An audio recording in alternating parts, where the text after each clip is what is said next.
आप सुन रहे हैं विविध भारती।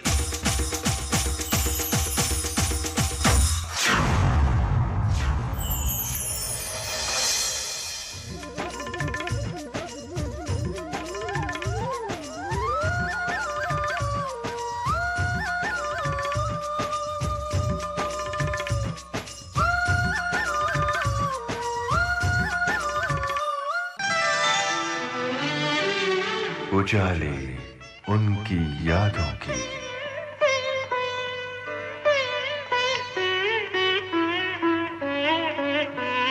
उजाले उनकी यादों की।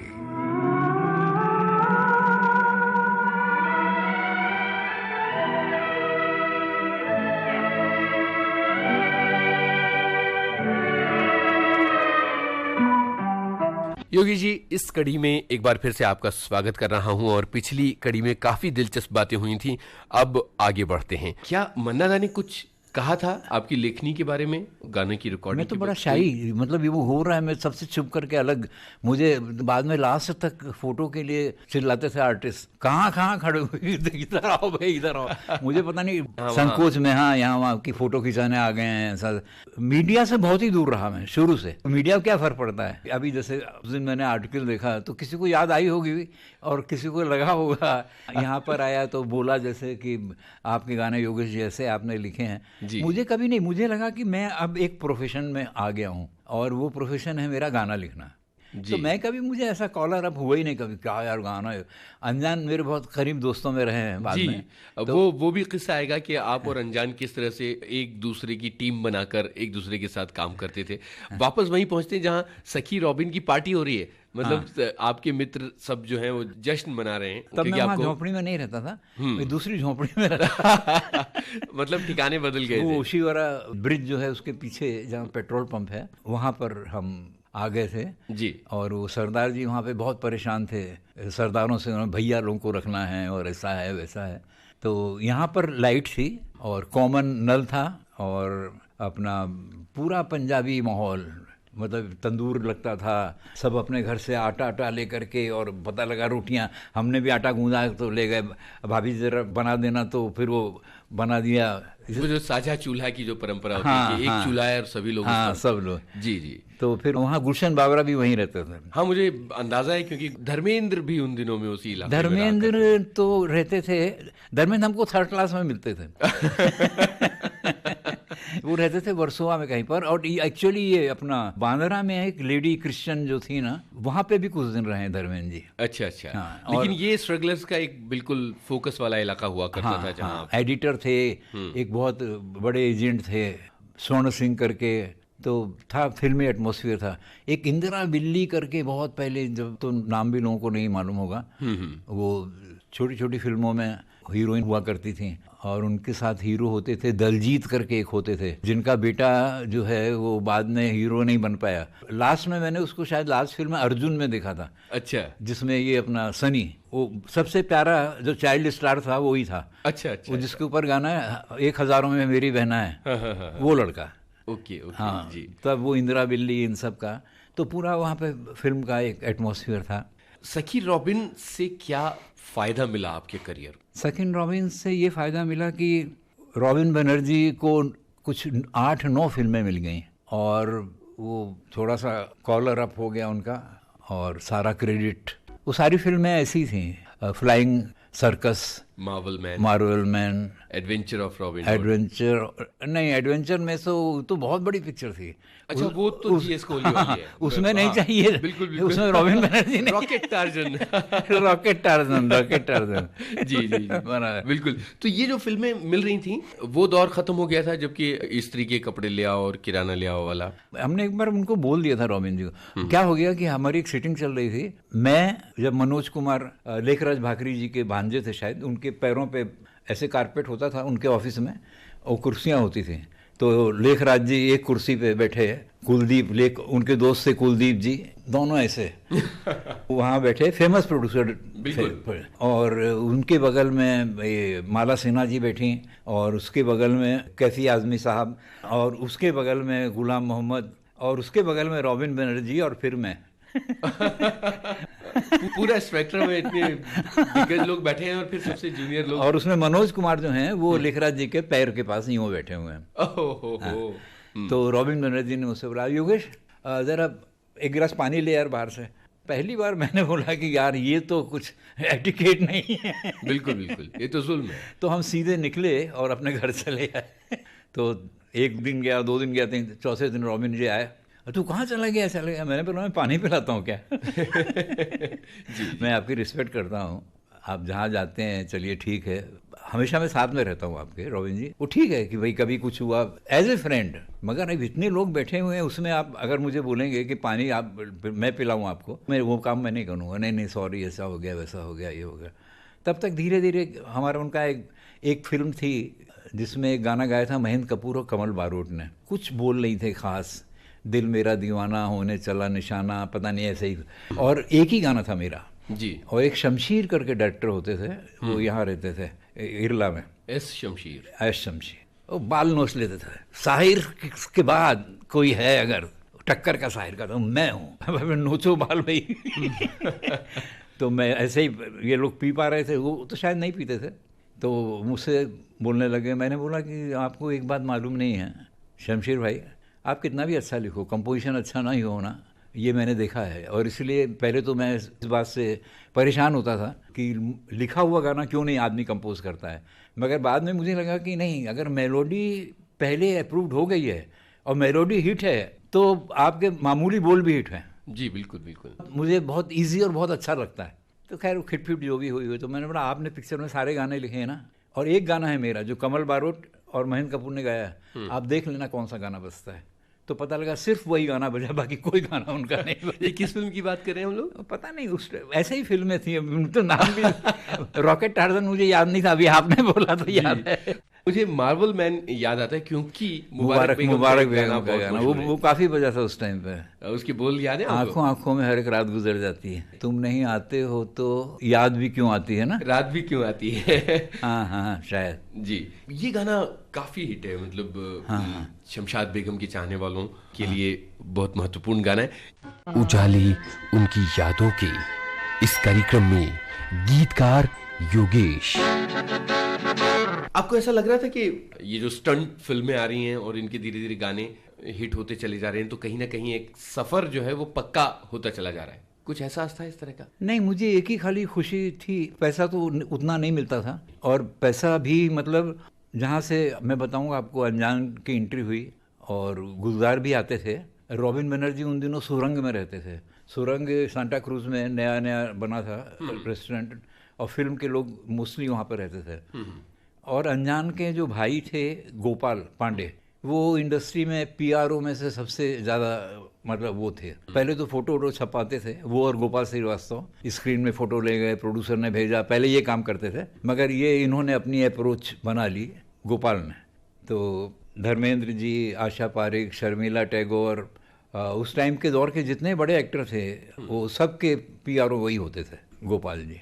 तो उन्होंने रॉबिन जी को बोला कि हमारा भाई गाने लिखता है, और मैं अनजान को देखा करता था अंधेरी स्टेशन पे कभी कभी, और क्योंकि मुझे शुरू में बताया सब किसी ने ये अनजान है, तो अनजान हैं तो होंगे मगर गोदान पिक्चर के गीतकार हैं, और दूसरा रविशंकर जी का म्यूजिक था उसमें। तो ये मुझे बड़ा इम्प्रेस करता था कि मैं मिलूं अनजान जी से, और अनजान सिंपल से थे। तो उसके बाद फिर हमारी मुलाकात हुई रॉबिन जी नहीं थे, रॉबिन जी के रूम में। मैंने सुना है समीर जी से जब कभी बात हो रही थी अनजान के बारे में लंबी, तो उन्होंने बताया था कि जिस तरह के आज समीर दिखते हैं, काफी कुछ डील डॉल और दिखावट जो उनकी थी वो बिल्कुल वैसी ही थी। अनजान जी तकरीबन वैसे ही दिखा करते थे जैसे आज समीर दिखते हैं। हाइट छोटी है समीर की, जी। अनजान लंबे थे। और वो आपको मिले रॉबिन बनर्जी के वहाँ? रॉबिन बनर्जी के यहाँ, और वहीं पे मुझे गुलजार भी मिले।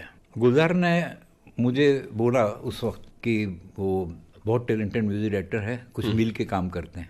और अनजान ने तो नहीं बोला क्योंकि अनजान पर काम नहीं था। गोदान के बावजूद? गोदान तो सुपर फ्लॉप हुई थी ना, उसके बाद कोई काम नहीं था उनके पास। जी जी जी। और गुलजार थोड़े से बुद्धिजीवी लगे कि मेरा जैसा कमजोर व्यक्तित्व का आदमी, शर्मीला, डरपोक, जो मन में विचार आया वो आज बोल रहा हूँ, अभी कभी भी बोल सकता था, यही गाना लिखेंगे मैं तो आउट हो जाऊंगा। तो मैंने रॉबिन जी को बोला कि रॉबिन जी ये अनजान और मैं, तो रॉबिन जी ने बहुत डांटा मुझे बोला तुझे 25 रुपये से 100 रुपये मिलता है अभी, तो अभी 6 गाने होते हैं तो 600 रुपये कमाई है तेरी जी तो 300 क्यों शेयर कर रहा है। जी जी तो मैंने बोला नहीं, मुझे पता नहीं, अनजान अच्छे लगते हैं और दोस्ती भी हो गई है उनसे, ऐसा है वैसा है। तो फिर हम और अनजान, वो दौर भी फिल्मों का जो था वो ऐसे ही था। एक सुरेश कुमार म्यूजिक डायरेक्टर थे, सुरेश तलवार वाले, हाँ फिर अलग हो गए थे मुझे याद है कुछ फिल्में, हाँ, फैशनेबल वाइफ या ऐसी कुछ ठीक से याद नहीं है, लेकिन उस दौर की कुछ फिल्मों में सुरेश तलवार का संगीत आता है। कृष्णा अवतार, कौरव पांडव, इस टाइप की कुछ फिल्में थी, कुछ धार्मिक और कुछ धार्मिक और कुछ जो कभी रिलीज ही नहीं हुई, पता नहीं, मालूम नहीं। तो आप दोनों इस तरह की फिल्मों के लिए गाने लिख रहे थे? हाँ, कहाँ जाते ना कि अनजान के पास एक जगह थी, वो जीएस कोहली, वो जीएस कोहली को भैसा उनके यहाँ जाते रहे वो। तो एक वो जगह थी और एक मुझे बताया था उन्होंने कि वो 8-10 साल पहले नैयर साहब के यहाँ उनका एक गाना रिकॉर्ड हुआ था जिसमें मधुबाला हीरोइन थी। पिक्चर का नाम पता नहीं क्या था, उस सामने क्या कोतवाली है, ऐसा कुछ पंजाबी स्टाइल का कुछ इस तरह का एक गाना रिकॉर्ड हुआ था। और तभी उनके स्टॉक में एक गाना जमा हो गया था, आपके हसीन रुख पे आज नया नूर है। उस जमाने से जमा हुआ, उस जमाने से वो नैयर साहब के पास वो गाना था, वो यूज नहीं हुआ और नैयर साहब के राइटर भी नहीं थे जी, जो बाद में आया बहारें फिर बाहर। बस हम लोग को हुस्न का गुलाम, मतलब उस टाइम पे मेरा ख्याल है रंधावा, आजाद, ये सब पहलवान टाइप के हीरो, पहलवान टाइप के हीरो, दारा सिंह जी, इन सब की कुछ फिल्में थी। मेरा ख्याल है हम लोग ने एक बार हिसाब भी लगाया था तो 15-20 फिल्में थी जिनके गाने हम और अनजान लिख रहे थे। लेकिन योगेश जी, जो मेरा सवाल है वो बिल्कुल वही सवाल है जो रॉबिन बनर्जी का भी था, कि आपको नहीं लग रहा था कि आप अपनी सक्सेस शेयर कर रहे हैं, अपना करियर शेयर कर रहे हैं अनजान के साथ? उस टाइम का एक मुखड़ा जो रफी साहब की आवाज़ में रिकॉर्ड हुआ था, बाहर तो नहीं आया, महसूस तो वही कर रहा था। और वो था कि ये ना पूछो कि किस किस ने धोखे दिए, वरना अपनों के चेहरे उतर जाएंगे। क्या बात है। तो ये सब हुआ है जी जी, मतलब वो डायलॉग वहीं से आया मेरे जहन में कि लोगों ने मुझे सीढ़ियों की तरह इस्तेमाल किया और अपना मकसद बनाया। क्योंकि अगर आप सच्चाई की बात करें, नहीं तो आदमी तो क्या सारी जिंदगी झूठ को अंदर ले करके और गुजर जाता है, जी, चला आता है दुनिया से। जी जी। और जो लोग नहीं हैं उनके बारे में क्या बोलना, मगर हुआ ऐसे ही हुआ। क्योंकि क्या हुआ, जब एक फिल्म थी जिसका गाना रिकॉर्ड हो रहा था और सिटिंग थी, वो कोई विग मेकर था, रुस्तम कौन पिक्चर का शायद नाम जी था। जी जी। उसमें मुमताज का एक डांस था और मल्लिका हीरोइन थी उसकी, शायद रंधावा हीरो थे। तो जब प्रोड्यूसर से सिटिंग हुई तो उन्होंने 2 गाने सेलेक्ट किए, रॉबिन जी ने 4 गाने सुनाए, उसमें 2 में से जो मेरा गाना था वो सेलेक्ट हो गया। अनजान कंट्रोल नहीं कर पाए और बर्स्ट हो गए, और जो गालियां दी हैं और जो ये किया है वो क्या। फिर मैं पीछे पीछे भागा उनके, मैंने अनजान को बोला पागल हुआ है क्या, आगे तू जो 2 लिखेगा और इसमें से तुझे जो पसंद है ऐसा कर लेते हैं ना, एक गाना तेरे नाम पे, एक गाना मेरे नाम पे, ये तो बाद में ही नाम आएंगे ना। जी जी। नहीं तो अगली बार तू 2 गाना लिखे, एक मुझे दे देना, एक तू लिख लेना, 4 गाने जब नेक्स्ट टाइम पे आएंगे। तो यहाँ से शुरुआत शुरू हुई थी। फिर एक बार मुझे आशा जी नैयर साहब से मिलाने के लिए ले गई थी। नैयर साहब ने बोला कि ठीक है आओ और सुनाओ कुछ ये सब। अनजान जी की एक आदत होती थी कि वो, मैं बुराई नहीं कर रहा हूँ मगर मैं अपने आप को बता रहा हूँ। मैं, लोग बोलेंगे अपने को मैं बहुत सीधा बता रहा हूँ और दूसरे आदमियों के बारे में क्रिटिसिज्म कर रहा हूँ या उन पे उंगलियाँ उठा रहा हूँ। लेकिन एक वर्ड था फील्ड वर्क करते हैं, जो मैंने कभी सुना नहीं था। मैं समझ जी, और हमारे सारे सुनने वाले भी समझ जाएंगे इस बात को। तो अनजान ने मुझसे बोला कि चल योगी मुझे बोलते चल फील्ड वर्क करके आते हैं। तो हम लोग निकले, अंधेरी से पैदल गए, शायद मोहन स्टूडियो, वहाँ शूटिंग चल रही थी और वो गाना पिक्चराइज हो रहा था, आपके हसीन रुख पे आज नया नूर है। तो धर्मेंद्र जी थे, तो अनजान मुझे छोड़ करके और धर्मेंद्र जी के पास चले गए और मिले जा करके उनसे।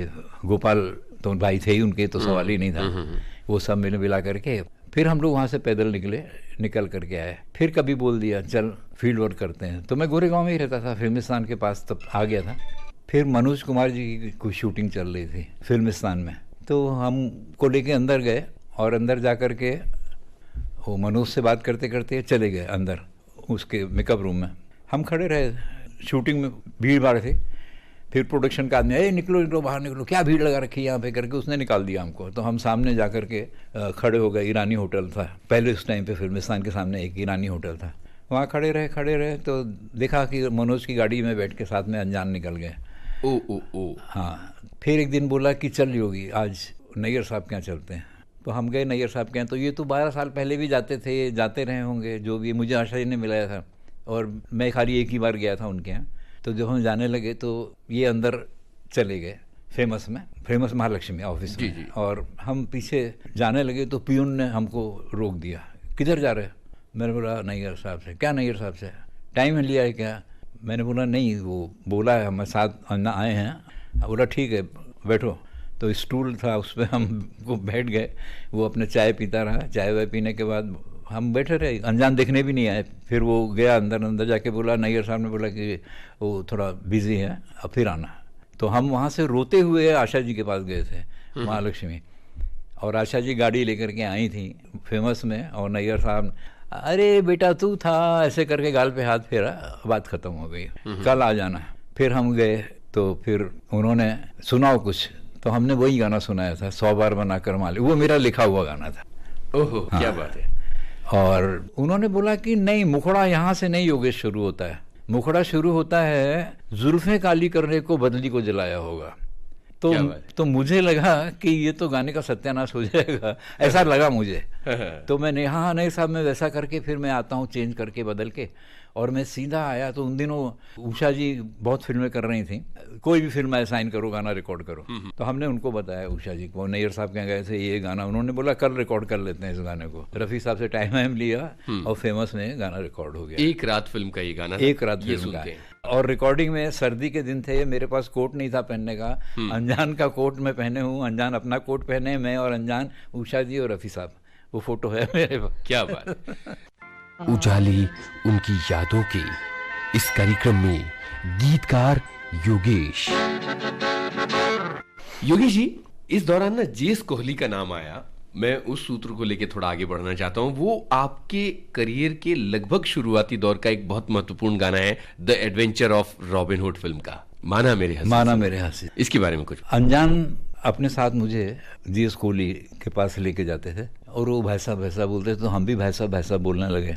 और अनजान तो शायद उनको जानते थे, तो हमको बताना चाहिए था, हमको उन्होंने बताया नहीं कि ये भाई साहब कैसे भाई साहब वो भाई साहब, अनजान तो अपने निकल गए। और भाई साहब जैसे ही पता लगा 5:30-6 बजे, वैसे ही उनका अपनी वाइफ का, उनकी राजी नाम था वाइफ का, राजी हूँ, फ़ोन करके आंधा सी ऐसा कुछ बोला, अब गए फ़ोन करने के लिए, निकल गए। हाँ चल, पीछे पास्कल का अड्डा था, वहाँ गए तो वो ले करके, हाँ पी भाई साहब मैं तो नहीं पीता हूँ, नहीं मुझे नहीं होगा, मेरा मरा मुँह देखे, मेरी सौ, ऐसा करके। और मुझे लगे कि साला कसम, पहले हमको लगता था कसम किसी ने दी तो लगता है ऐसा। जी। बाद में पिक्चरों में देखा कोई कसम देता है तो कोई ज़रूरत नहीं गलत बात में लेने की, उतनी सीरियस नहीं होती। हाँ जी। अनजान तो अपना एक खिसक जाए। हालांकि हम अनजान मेरा ख्याल है सिर्फ रात को ही अलग होते होंगे, क्योंकि हमारे सारे कॉमन फ्रेंड्स, अनजान के फ्रेंड्स नहीं थे, हमारे बहुत फ्रेंड्स हमेशा ही रहे हैं। हम लोग बैठेंगे, गप्पे मारेंगे, ये करेंगे। तो उस टाइम पे ऐसा था। तो जीएस कोहली, मतलब बिलीव करेंगे, हमको पीपुल फिल्म्स वाले सखी रॉबिन वालों ने बोला कि हमको रॉबिन बनर्जी नहीं लेना है, हम बहुत बड़ी फिल्म बना रहे हैं, adventure of robin hood, colour में और है, ये है वो है, और उसमें हमको म्यूजिक डायरेक्टर चाहिए लक्ष्मीकांत या जीएस कोहली। नेचुरली लक्ष्मीकांत ही होते जी, अगर अनजान ने हमको ना मिलाया होता जीएस कोहली से। तो हमने भाई साहब एक है प्रोड्यूसर, ऐसे हैं वैसे हैं, फिर लेके आए उनको, सिटिंग विटिंग होने लगी। सबसे पहले उस आदमी ने, चूंकि मैं लेके आया था, तो कुछ लिख के लाओ, ये सब करते रहे। तो ऐसे ही एक गज़ल थी हमारी, गज़ल ऐसे ही लिखी थी, मतलब ये गज़ल लिख सकता हूँ कि नहीं लिख सकता हूँ, आजमाइश। तो उनको ये मुखड़ा बहुत पसंद आ गया, माना मेरे हंसी सनम तू रश के महातब है, पसंद आ गया है उसको, उनको मुझे देना था। और सिर्फ ये एक गाना, और बाकी सारे गाने अनजान से उन्होंने लिखवाए। और इस गाने को लेकर के उन्होंने, मतलब आप बिलीव करोगे कि मैं वहाँ से निकलता था खार से बस में, मुझे उल्टी होने को आती थी बस में, और कैसे मैं आता था घर, और घर मतलब जहाँ ये ओशिवरा में जहाँ रहता हूँ, और फिर मुझे 6 बजे बुलाते थे, फिर मैं वहाँ से बस पकड़ करके फिर जाता था, फिर वहाँ दारू होती थी। तो एक टाइम ऐसा आ गया था कि मेरे साइकोलॉजिकल मुझे वो इफेक्ट कर गया ये गाना। 2 लाइनें सारी रात उन्होंने, खुद तो सो गए, रफ़ी साहब के साथ कल रिकॉर्डिंग थी और 90 लाइनें, और वो लाइन ऑलरेडी लिखी हुई थी पहले से। मतलब उस आदमी ने परेशान किया। एक दिन नक्श साहब के साथ भी ऐसे ही किया था, रिकॉर्डिंग में बैठे हुए हैं, आदमी अभी नर्वस ही हो जाएगा ना, मगर वो दूसरी तीसरी ही लाइन थी, उसके लिए 90 लाइन लिखवाई। वो तेरे शबाब का सुरूर छाया जो 2 जहान पर, मेरी निगाह शौक से आया ये इनकलाब है। क्या बात है, हाँ, बहुत शानदार। 90 लाइनें लिखवाई और वो पहले से लिखी हुई थी। बस उस दिन तो मैंने बोला, भाई साहब ये आपकी सीढ़ी भगवान करेगा नहीं भगवान, ये कभी शंकर जयकिशन का सीढ़ी नहीं बनेगी, और मैं कभी सीढ़ी पे चढ़ूंगा नहीं, भीख मांग रहा हूँ ना तो भी सीढ़ी पे नहीं चढ़ूंगा। मुझे डॉक्टर के पास जाना पड़ता था, ट्रैंकुलाइजर देने, मतलब ऐसा हो गया था। जी जी। मैं आदमी का चेहरा देखता था तो मुझे डर लगता था। अरे रे रे रे। 3 साल मेरे दोस्त सब जानते हैं, पहले जीएस कोहली का मैं नहीं गया। इतने खूबसूरत गाने के पीछे की जो कहानी है वो बड़ी खौफनाक लग रही है बहुत सुनने में। खौफनाक है। योगी जी, यहाँ चूंकि हमने ये गाना भी सुना, माना मेरे हसीन सनम, उससे पहले वो हुस्न मुजस्सम वाला गाना आया, ये आपकी लेखनी का वो पहलू है जहाँ पर उर्दू काफी हावी नजर आती है। बाद में तो आपके गाने जो हैं वो काफी हिंदी कविता की ऊंचाई तक जाने वाले हो गए। ये जो दौर था इसमें जानबूझकर उर्दू का इस्तेमाल था क्योंकि आसपास हो रहा था? नहीं, एक्चुअली क्या है, लखनऊ का कल्चर जो है, हमारे पिताजी के मुस्लिम दोस्त ज़्यादा थे और वहाँ की बोलचाल में भी उस टाइम पे कल्चर होता था, मतलब कि आप वन जो है वो सही बोल रहे हैं क्या है। तो एक तो ये कारण था, और दूसरा जब हम यहाँ पर आए तो हमको सॉन्ग राइटर तो हमको मालूम ही नहीं था हम बनेंगे। जी जी। और जब आए और पता लगा कि हम बन गए, तब हम सब गालिब साहब को हिंदी में, उर्दू हम नहीं पढ़ सकते थे उतना, गालिब साहब को, ज़ौक़ को, अपना मीर तकी मीर साहब, और हिंदी में बच्चन जी, नीरज, महादेवी वर्मा जी, इन सब को हमने पढ़ करके, क्योंकि गहराई हमारे गानों में कहीं आ जाती थी। जैसे वो गालिब साहब का वो शेर था अपना कहीं पे कि क्या वो अब कहाँ वो था, ताकि निसियाँ हो गई, तो मिली के उस गाने में वो थॉट आया है, कभी मैं न सोया कहीं मुझसे खोया, क्या बात, मेरा पता नाम लिख कर कहीं यूं ही रख कर भूले कोई जैसे। तो इस तरह वो उनको पढ़ करके, और मुझे कभी लगा नहीं इतनी गहराई गीत लिखना अलग बात। सलील दा के यहाँ जैसे मैं गया, पहले ही दादा ने जब कहीं दूर का बंगाली उनका गाना आमाए प्रश्न करे, कुछ ऐसा उनका था, तो इतनी गहराई, मतलब मुझे हमेशा लगता था कि मैं आ तो गया हूँ। वो पहले का तो दौर था तो ठीक था, एक आध गाने आपको, बाकी तो ठीक। हाँ, सबसे खास बात बताना भूल गया कि मैं अलग नहीं हुआ था अनजान से, और हम लोग ये फिल्में कर रहे थे, तो हर फिल्म में 2 डांसर, क्योंकि वो हंसता हुआ नूरानी वो चल गया था गाना, और दूसरा एक गाना वो चल गया था, तुमको पिया दिल दिया, जीएस कोहली का, जबरदस्त चले थे दोनों गाने। उजाले उनकी यादों के इस कार्यक्रम में जाने माने गीतकार योगेश से अपने इस दोस्त यूनुस खान की बातचीत आपको सुनवाई जा रही है। Recording engineer Ganesh Shinde. विविध भारती की ओर से उजाले उनकी यादों के कार्यक्रम को प्रस्तुत कर रही हैं कल्पना शेट्टी। उजाले उनकी यादों के।